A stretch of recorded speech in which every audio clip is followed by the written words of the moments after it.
Welcome to the Slop Temple. We pray this video helps. You begin by ensuring basic compatibility. Update After Effects and your GPU driver, because mismatches often cause black output.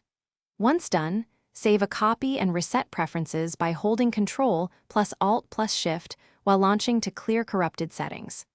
Next, immediately switch the renderer to software only in project settings so you can rule out GPU acceleration. These first steps remove common configuration causes and let you proceed with testing without wasting time on complicated fixes.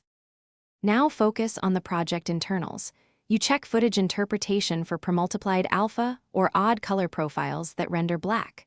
Once done, disable third-party plugins or open the project in safe mode to see if an effect is at fault.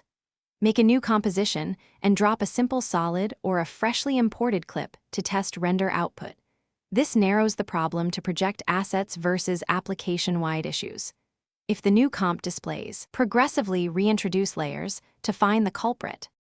Finish by cleaning caches, purge memory, and clear the media cache and preferences so stale frames vanish. Then re-enable the Mercury GPU renderer only after you confirm the simple comp renders correctly. This validates stability before full export. Export a short test clip to confirm fixes. If you still get a black screen, check GPU drivers, disable background screen capture or overlay apps, and try launching After Effects with administrative privileges. These external factors often block proper frame output. Thanks for watching. Consider subscribing if we helped you.